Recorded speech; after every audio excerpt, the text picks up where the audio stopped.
یہ اسٹوری ایک خرگوش ایک چھوٹے شیر کی ہے۔ ان دونوں کی دوستی تھی آپس میں۔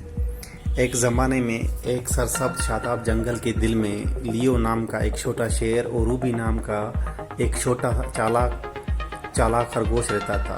ایک دوسرے سے بہت مختلف ہونے کے باوجود وہ بہترین دوست تھے۔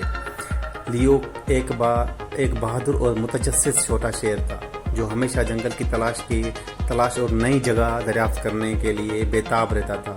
دوسری جگہ رابی ہوشیار اور تیز عقل تھا، اپنی ذہانت کا استعمال کرتے ہوئے محفوظ رہنے اور کھانے کے لیے مزید پھل اور سبزیاں تلاش کرتا تھا۔ ایک دھوپ والی صبح لیو نے جنگل میں اس سے کہیں زیادہ گہرائی تک جانے کا فیصلہ کیا جتنا وہ پہلے کبھی نہیں تھا۔ وہ جوش و خروش کے ساتھ گرج رہا تھا۔ جب وہ اندر گروہ سے گزر رہا تھا اسے یہ احساس نہیں تھا کہ وہ گھر سے دور ہوتا جا رہا ہے۔ جلد ہی اس نے خود کو کھویا اور خوف زدہ پایا۔ درین ثنا رابی جنگل کے کنارے کے قریب رسیلی بیر جمع کرنے میں مصروف تھا جب اس نے لیو کی گرجنے کی دور سے آواز سنی۔ اپنے دوست کے لیے پریشان ہو کر وہ جگہ گرجنے کے پیچھے چلا آیا، یہاں تک کہ اس نے لیو کو ٹھوکر مار دی جو اب ایک اونچی درخت کے نیچے بیٹھا اداس نظر آ رہا تھا۔ لیو کیا ہوا؟ تم گھر سے اتنی دور کیوں ہو؟ رابی نے پریشانی سے سر اٹھتے ہوئے پوچھا۔ میں دریافت کرنا چاہتا تھا لیکن اب مجھے واپسی کا راستہ نہیں معلوم، لیو نے جواب دیا۔ اس کی آنکھیں آنسوؤں سے بھر گئیں۔ پریشان نہ ہو میرے دوست، میں گھر واپسی کا راستہ تلاش کرنے میں تمہاری مدد کروں گا، رابی نے اسے یقین دلایا۔ اس کا ہوشیار ذہن پہلے سے ہی ایک منصوبہ سوچ رہا تھا۔ چھوٹے خرگوش نے جنگل کے بارے میں اپنے علم کا استعمال کرتے ہوئے انہیں لیو کے اڈے تک واپس لے جانے کے لیے راستہ دکھایا۔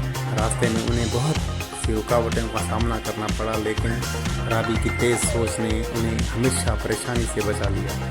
لیو حیران رہ گیا کہ اس نے چھوٹا دوست کتنا ہوشیار اور وسائل والا تھا۔ جب وہ ایک ساتھ سفر کر رہے تھے، لیو اور روبی باتیں کرتے اور ہنستے، کہانیاں بانٹتے اور یادیں بناتے۔ انہیں جلد ہی احساس ہوا کہ اگرچہ وہ مختلف تھے لیکن ان میں بہت کچھ مشترک تھا۔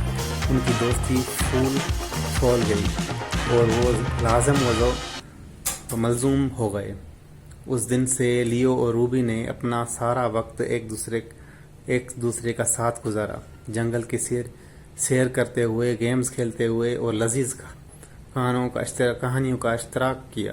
لیو رابی کو کسی بھی خطرے سے بچاتا تھا اور رابی اپنی ذہانت اور علم سے لیو کی رہنمائی کرتا تھا۔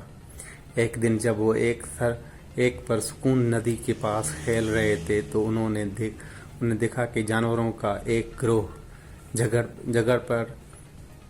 رہا تھا۔ حالات کشیدہ ہوتے جا رہے تھے اور دونوں فریق لڑائی کرنے کے دہانے پر تھے۔ لیو اور روبی جانتے تھے کہ انہیں مدد کے لیے کچھ کرنا ہے۔ لیو نے گرج کر سب کو توجہ مبذول کرائی۔ اس سے پہلے کہ ہم غصے اور مایوس کو اپنی قیادت کرنے دیں، آئیں ایک دوسرے سے بات کرنے اور سمجھنے کی کوشش کریں۔ رابی نے آگے بڑھتے ہوئے کہا، ہاں، بات چیت تنازعات کو حل کرنے کے لیے کلید ہے۔ ہم سب کو ایک ساتھ مل کر حل تلاش کرنا ہوگا۔ جانوروں نے ہچکچاہٹ کا مظاہرہ کیا لیکن ننھے شیر اور خرگوش کی دوستی دیکھ کر انہوں نے سننے کا فیصلہ کیا۔ لیو اور رابی کی رہنمائی کے ذریعے جانوروں نے محسوس کیا کہ ان کا اختلاف غلط فہمیوں پر مبنی تھا اور انہوں نے اپنے اختلافات کو جلدی حل کر لیا۔